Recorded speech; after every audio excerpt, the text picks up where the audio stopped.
পর্বতে ঔষধি গাছ তুলতেছিলেন এক বৃদ্ধ সাধু সিয়াং ওয়াও, কিন্তু হঠাৎ একটি ঠান্ডা হাত তার পা টেনে ধরে। ভয় পেয়ে তিনি পা ছাড়িয়ে সামনে থাকা কবরের লেখায় চোখ পড়তেই তিনি অবাক হয়ে গেলেন। সেখানে লেখা ছিল স্বর্গীয় রাজকুমার ফিয়ানার সমাধি। সিয়াং ওয়াও কবর খুলে দেখেন ভিতরে অচেতন অবস্থায় পড়ে আছেন ফিয়ানা। তার বুক ছুরিতে ছিদ্র করা আর তার চোখ দুটো উপড়ে নেওয়া, কিন্তু আশ্চর্যের বিষয় হলো তিনি এখনো বেঁচে আছেন। সিয়াং ওয়াও চিকিৎসা করলে ফিয়ানা সুস্থ হয়ে ওঠে আর কাঁপা কাঁপা কণ্ঠে বলে সে আসলে একজন স্বর্গীয় কন্যা, কিন্তু সে মরতে এসে টম নামে একজন মানুষ পুত্রের প্রেমে পড়ছিল।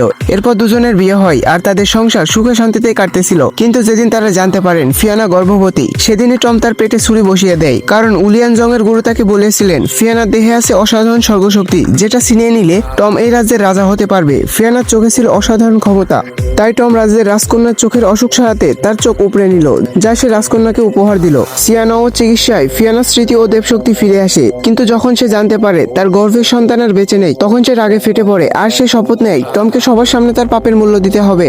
3 দিন পর উলিয়াং পাহাড়ে নতুন শিষ্য নিয়োগের বড় আয়োজন করা হয়েছিল। টম সেখানে বড় রাজকন্যাকে বিয়ে করে ভবিষ্যৎ রাজা হওয়ার স্বপ্ন দেখতেছিল।